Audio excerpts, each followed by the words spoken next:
Hello dear children, good evening and greetings of the day. Welcome to today's class. It is our day 5 of CBSE class 10 course and we are discussing the chapter periodic classification of elements. So हम लोगों ने पिछली class में मेंडलिस periodic table study किया था. मेंडलिस periodic table के under हम लोगों ने उसका इंट्रोडक्शन में देखा था कि मेंडलिस ने एक पीरियोडिक लॉ दिया है, मेंडलिस पीरियोडिक लॉ, जो कहता है कि the properties of elements which means the chemical and physical properties या फिर fundamental properties of elements are periodic functions of their atomic masses, है ना. जैसे ही हम लोग एटम्स को, एलिमेंट्स को एटॉमिक मास की इंक्रीजिंग ऑर्डर में अरेंज करते हैं, the properties, similar properties recur after certain regular intervals, hence the word periodic was coined up.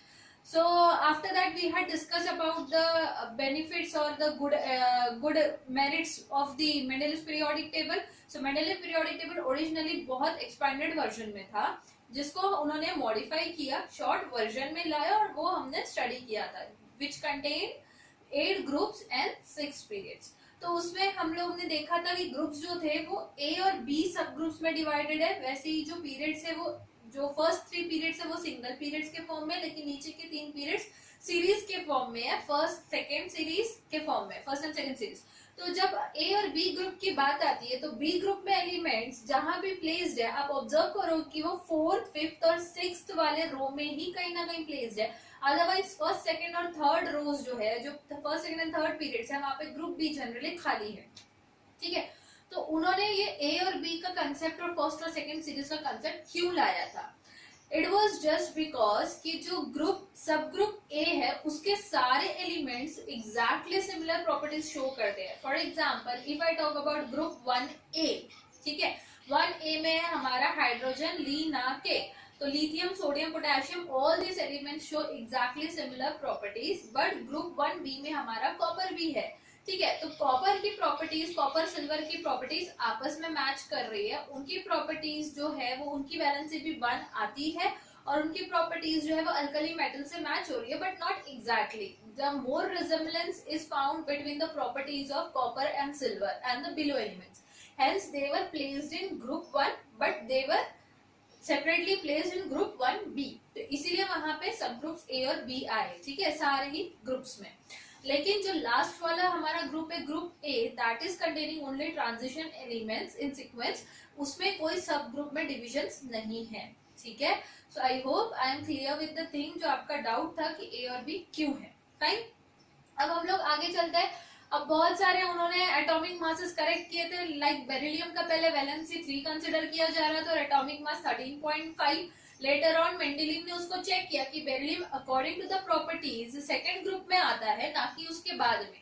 तो जब वो सेकंड ग्रुप में आता है तो he corrected that beryllium must have valency 2 and उसका मास जो होना चाहिए वो अराउंड 9 होना चाहिए. Hence he corrected the mass of beryllium as 9.1. Similarly thorium का मास, यूरेनियम का mass he corrected from 120 to 240. Okay, so many masses were corrected.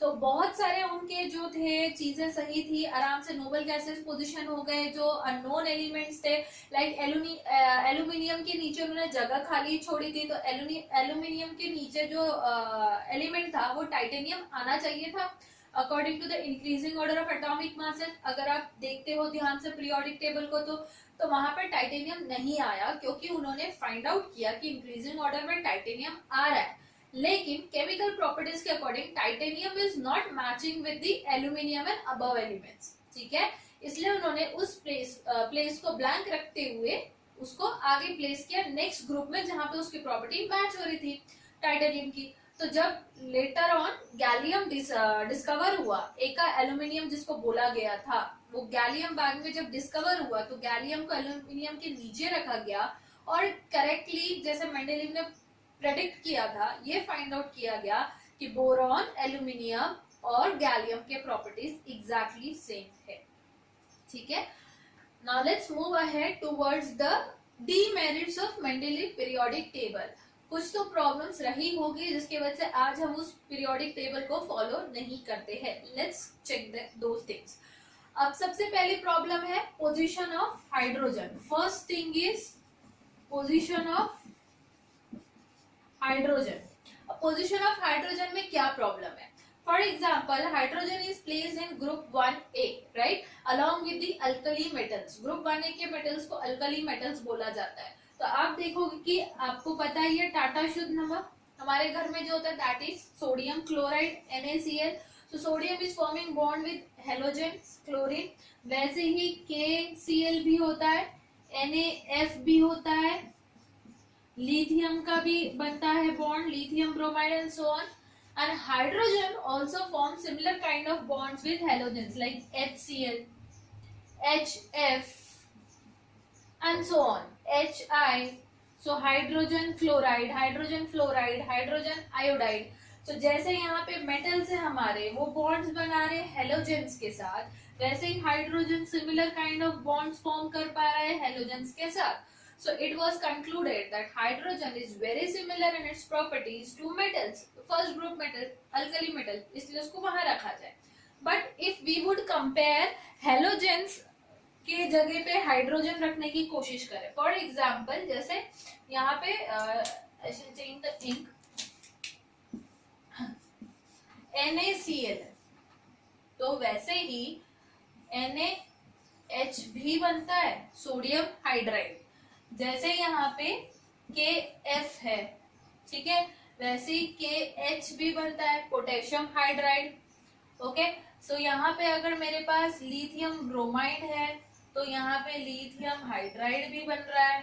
ठीक है, तो यहाँ क्या हो रहा है, अब ये जो हेलोजेंस है ये जिस तरीके से मेटल से बॉन्ड्स फॉर्म कर रहे हैं, वैसे हाइड्रोजन भी बॉन्ड्स फॉर्म कर पा रहा है. तो now here hydrogen is showing properties which are very similar to halogen, whereas here hydrogen is showing the property of metals. जैसे metals यहाँ पे combine हो रहे हेलोजन से, hydrogen is also combining with halogens. So hydrogen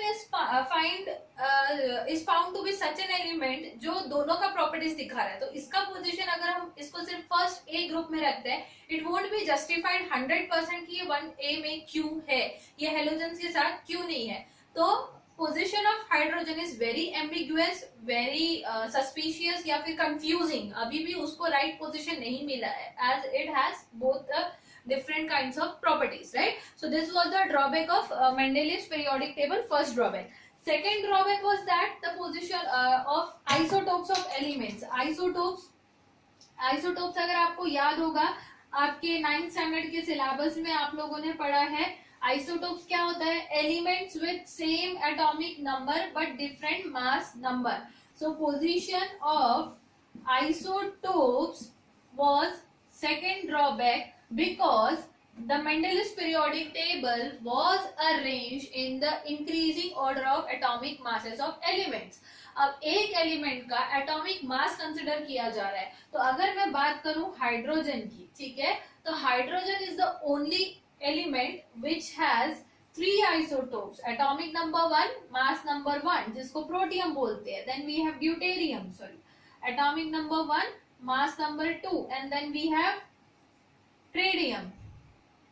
ठीक है, atomic number 1, mass number 3. क्यों होता है ये? Because of number of neutrons are increasing. 0 neutrons 1 proton, 1 neutron 1 proton, 2 neutrons 1 proton and 1 electron तो तीनों में है ही. ठीक है, सो अगर हम हाइड्रोजन की ही बात करें, इट इटसेल्फ हैज 3 आइसोटोप्स. तो ये तीनों आइसोटोप्स को इंक्रीजिंग ऑर्डर की अगर हम बात करते हैं तो इन तीनों को अलग अलग पोजीशन मिलना चाहिए पीरियोडिक टेबल में.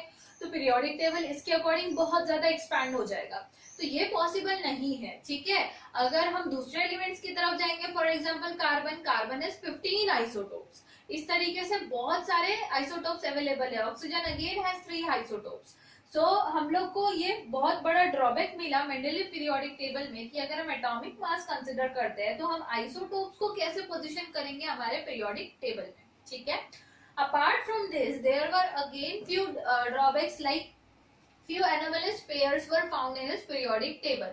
For example, उन्होंने क्या किया था कि कुछ सिमिलर एलिमेंट्स थे जैसे कि कॉपर और मर्क्यूरी, तो उनको बहुत दूर प्लेस कर दिया था just because increasing order of atomic mass पे अरेंज करना था और उनको उनके ग्रुप्स के बाकी एलिमेंट से उनकी प्रॉपर्टीज मैच करवानी थी. तो जिनसे ज्यादा मैच हुई उनके साथ रख दिया, लेकिन फिर भी कॉपर और mercury are very similar, still they are placed apart from each other.